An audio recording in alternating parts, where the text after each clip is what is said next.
Welcome to a tutorial video on Unity plus Ink. In this video I'm going to talk about rich text and tags.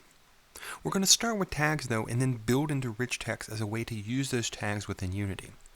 So tags within Ink are just extra code that is ignored by Ink itself. They're a way of attaching meta information about lines of text within Ink that don't mean anything to Ink itself but can be used by other programs. Let's look at an example of what that means. So I've already changed the ink testing file, and I have it pulled up here in Inky. I've added a new tag, which you use using a hash and then text after that. Tags within Ink run until either the end of the line or they encounter another tag, which is another hash, and then the other end of the line. So right here on line 1, I have some bit of dialogue enclosed in quotations, and it reads, "Have you never seen a dialogue system before?" And I've tagged it with Dan. Well, right here, I'm using this as a case of a speech tag. That is, in writing, a speech tag signifies who is talking, usually associated with a pronoun, something like he said, she said, they say, they speak, they exclaim. Usually a pronoun or a name associated with some type of verb signifying who is doing the thing that's going on, talking or something like that. In this case, though, I'm using the tag as a speech tag, that is, in a little more metaphorical than literal sense, to signify who exactly is saying these words. Underneath that, I have two choices, no I have, and a what? And then finally, a gather point for these choices so they collapse back down. And then I have a speech tag after that, Dan. Now again, I'm mentioning these as speech tags, not exactly in the literal sense, but a little more metaphorical so we can tag within Ink who is doing the talking. Now notice when we preview in the Inky editor, it has the text, and then it has the tag underneath it, which doesn't do anything within Inky itself. And I can click on different choices, and I see those and the text after for that gather, as well as the ending tag. Tags, though, can be used by external programs like Unity working with the Story API to see those and do something with them. So I'm going to reset this story, and I've already saved these changes, where it's just some simple dialogue, and then a tag, some choices, some more dialogue, and then a tag, using the tag at the end of the dialogue to signify who is doing the talking. So I'm going to move back to Unity for just a second, and then I'm going to move over to Visual Studio. So, picking up right where we left off in the previous video, we've broken our codes up into different UI sections. We have a refresh UI that calls the erase UI method that erases all of the children of this transform, and then within refresh UI returns into that and redraws them all. We're also using two different prefabs, a text prefab that has some of our existing settings, and a button prefab which we didn't change in the last video, but we could also adjust some settings for. So we have two different prefabs we're using, and we're using the instantiate method within Unity to clone those game objects and use them as blueprints that we're using within this. We also, in the previous video, made everything a much more generic layout, where now we just load whatever text is there. We set its parent to this current transform, so it's on the canvas that we're using. The same with choices. We move through each choice. We instantiate a new button. We set its transform initially to make sure the button's in the right place. Then we go look for the text component in its children. We change its text. Then we set up an event listener on the onClick event. Use delegate to set up a parameter that is a method to another method, and in this case sent in choose story choice, and it uses its index and then refreshes UI. And we saw in practice that every time we go through this, it presents the initial text, the choices, we make a choice by clicking on one of the buttons that loads the next section of the story, and we realized very quickly that this was a very generalized solution to basically using most of what Ink provides. In this video, though, let's get back into thinking about ways we can enhance that using the Story API and working between Ink and Unity. The first of which is, again, coming back to the idea of tags. So, just one more review. In the Inky, I added these tags. But if I go to play this, we see the text we see at the top, "Have you never seen a dialogue system before?" and the exact choices we expect to see, a what and no I haven't. and everything loads correctly. But the tags didn't load. Because again, the tags are not part of the text, nor are they part of the text of any of the choices. They're part of something different. And this is part of the story API I haven't talked about yet. So let's jump back over to Visual Studio and think about where we want to do this. Well, I want to use this again as speech tags. I want to signify who is talking. In which case, I want to put it as part of story text. We know load story chunk returns some text.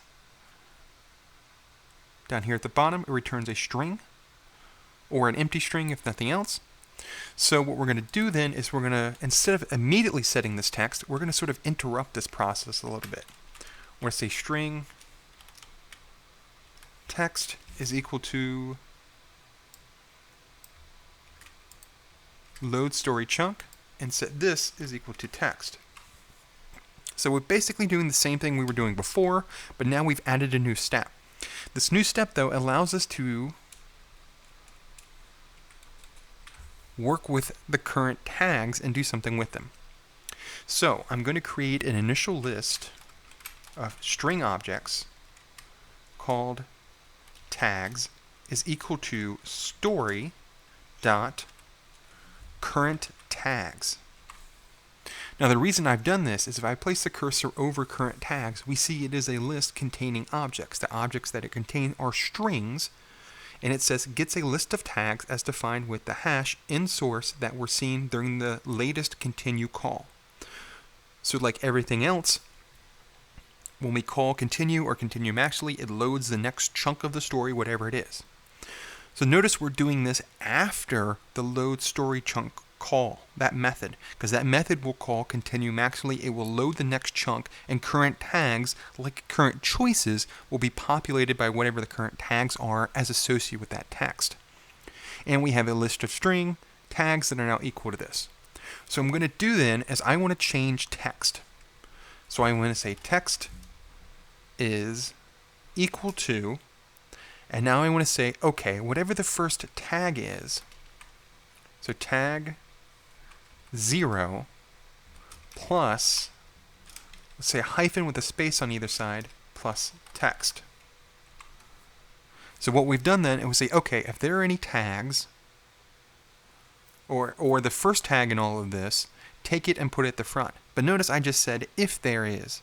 Well, so that creates a little bit of problem. We want to probably check to see if there are any tags. So let's put a conditional in here too. I'm going to say, okay, if tags that count is greater than 0, then we're going to put this code in. Because we very well can't check tags if it's empty and it won't have an entry. So if it is, we'll add a speech tag, otherwise we won't do anything with it. So I'm going to Control S to save this. Let's move back to Unity and verify this does what I said it should do.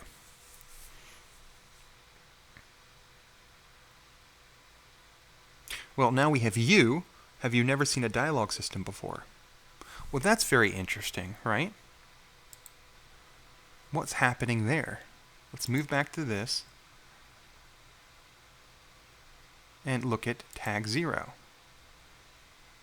Well, what is this value? Let's use debug to look at this. So I'm going to comment this out, and then we're going to see what that is.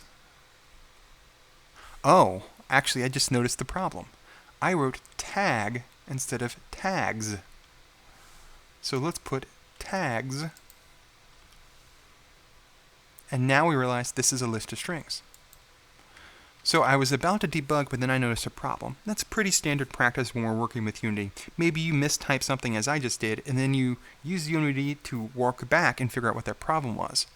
So this time, it should probably work.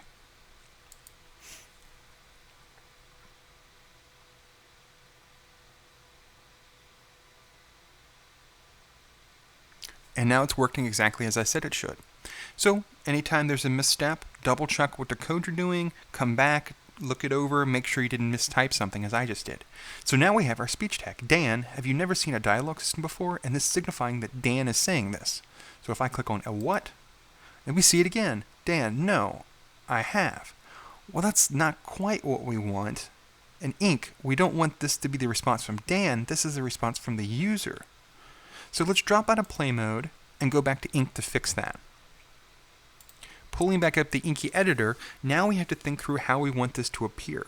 I actually want this to be selective output, or in fact, no choice output. So I'm going to put it in open and closing square brackets, so that it appears as an option to the user, but doesn't appear as text within the story. So what does this mean? I'm going to restart, and I click on No, I haven't. And so we know we clicked that option as a user, and it shows up as a choice, but the text itself did not show up within the story itself. So let's move back to Unity. Come over to console, and we see it recompiled the ink file for us. As we remember from the earlier videos, anytime we change the code, as long as it's associated with this project, we change the ink code, we save it, Unity will automatically recompile it for us. So let's replay and see what that looks like. Okay, so we have Dan with our correct speech tag. A what? No, I have. Well, wait a minute. Let's double check everything was compiled correctly.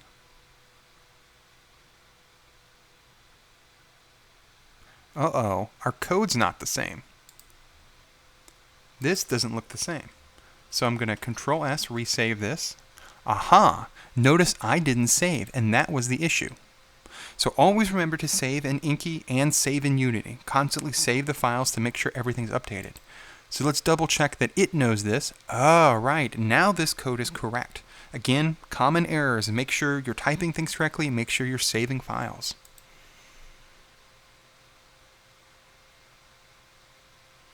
A what? And now we see the text from Dan with the correct speech tag per this unit. So okay, I've talked a little bit a way of using tags. We could use it as speech tags. Within the ink documentation, it mentions that maybe you could use tags as a way to color text or otherwise style it in different ways. Well, we could do that. But Unity already provides a mechanism for doing that. It's called rich text. And in fact, coming down here, if I click on text within prefabs and open the prefab, we'll see this little option right here in a character called rich text. And notice it is tagged. And it says, if I put the little cursor over, use emoticons and colors. So by default, all text game objects have the option of rich text enabled. Well, what does rich text allow us to do? Well, within Unity, it allows us to use markup-like syntax within text itself that would then be translated by Unity in different ways. So it looks kind of like HTML, kind of like markup in different ways.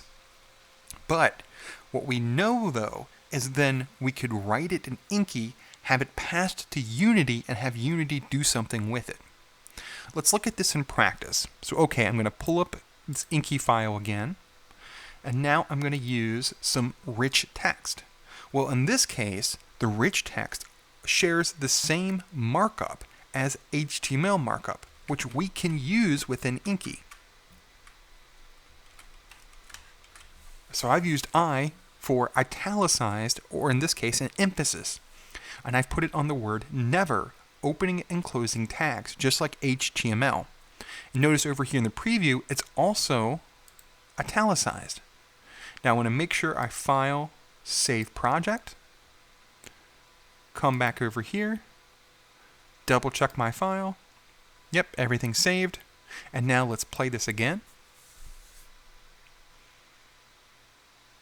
And notice now it's used as rich text within Unity. Now it's also italicized.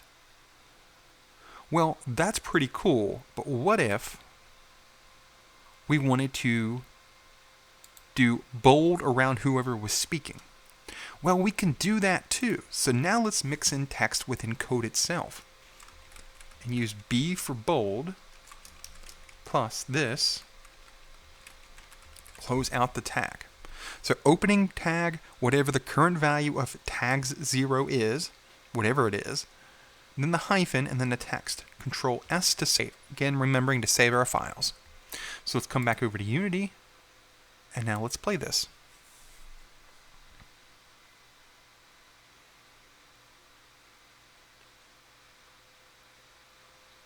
And so now we have our speech tags, what I'm using as speech tags anyway, as bold, and we have italicized within the dialog itself, using HTML markup within Inky that is translated as rich text within Unity.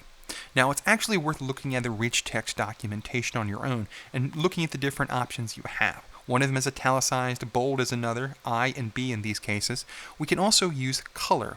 So I'm going to close this out by looking at that one last option we can use.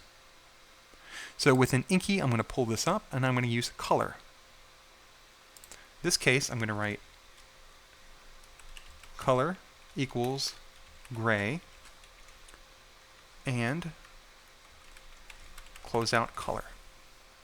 Well, notice that within Inky itself, it doesn't understand that markup. So what I'm going to make sure I'm going to File, Save Project. Let's come back over to Unity, play. And now it's gray. So notice we can use the rich text markup of Unity within the Inky editor, and if it understands the markup like it does for italicized and bold, it will use it. But if it doesn't understand it, such as color in this case, it would just pass through the text to Unity itself.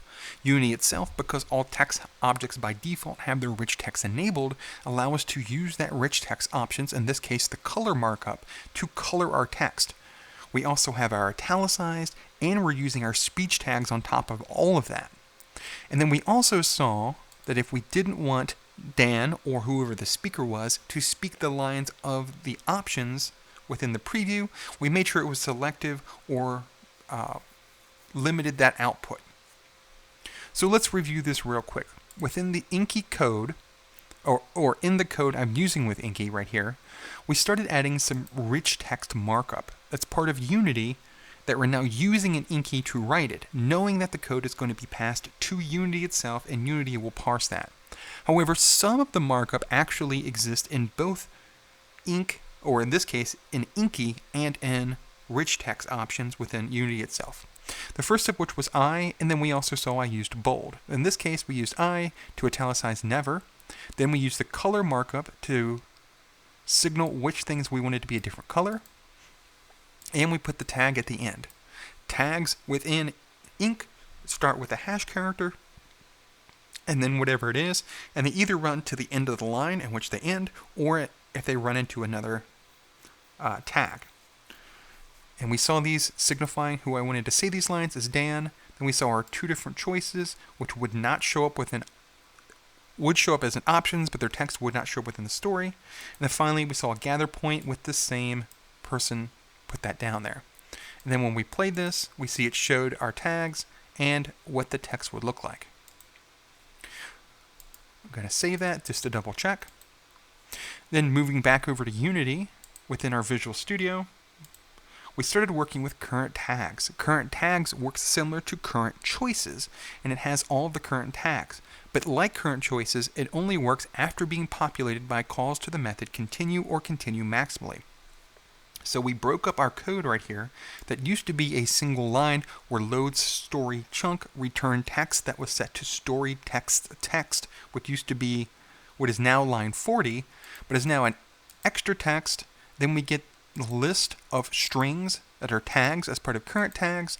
We double check it has any tags, double check tags count, in which case now we use the rich text markup and whatever the first value is plus the text itself, using a hyphen and now using this as a speech tag markup, again marking which within the speech who is saying what, in this case giving it an extra bold.